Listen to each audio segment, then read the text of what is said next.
Nations Secretary-General Ban Ki-moon has been touring the largest refugee camp in Sri Lanka's northeast. Ban is hoping the trip will give him a clearer idea of the situation facing the hundreds of thousands of refugees made homeless by the recent fighting in Sri Lanka. The country's president declared military victory over the Tamil Tiger separatists earlier this week, following the decades-long war. Gerald Tan reports. Appealing for a nation to heal the wounds of war, the UN Secretary-General is on a visit to Sri Lanka.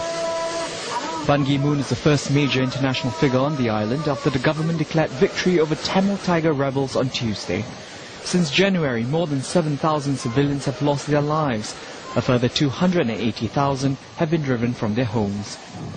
The UN says its concern now is for those who become refugees in their own country. There should be promotion and protection of human rights, and there should be unimpeded access to the sites of needy place by international humanitarian workers, including the United Nations. These makeshift camps are swelling by the day, stark reminders of how the victory was secured at a very high price. There's little food, poor sanitation and overcrowding. As a result, the aid organization Oxfam says epidemics of hepatitis, chickenpox and skin diseases are taking hold. Sri Lanka's government says it will resettle most of the Tamil civilians within 6 months, but there's a bigger challenge: how to reintegrate them into Sri Lankan society at large. The Tamils make up nearly a fifth of the island's 20 million strong population. They've long claimed discrimination at the hands of the Sinhalese majority. I hope that the President Rajapaksa and government leaders will reach out in an inclusive dialogue with the minority groups, including Tamil and Muslims.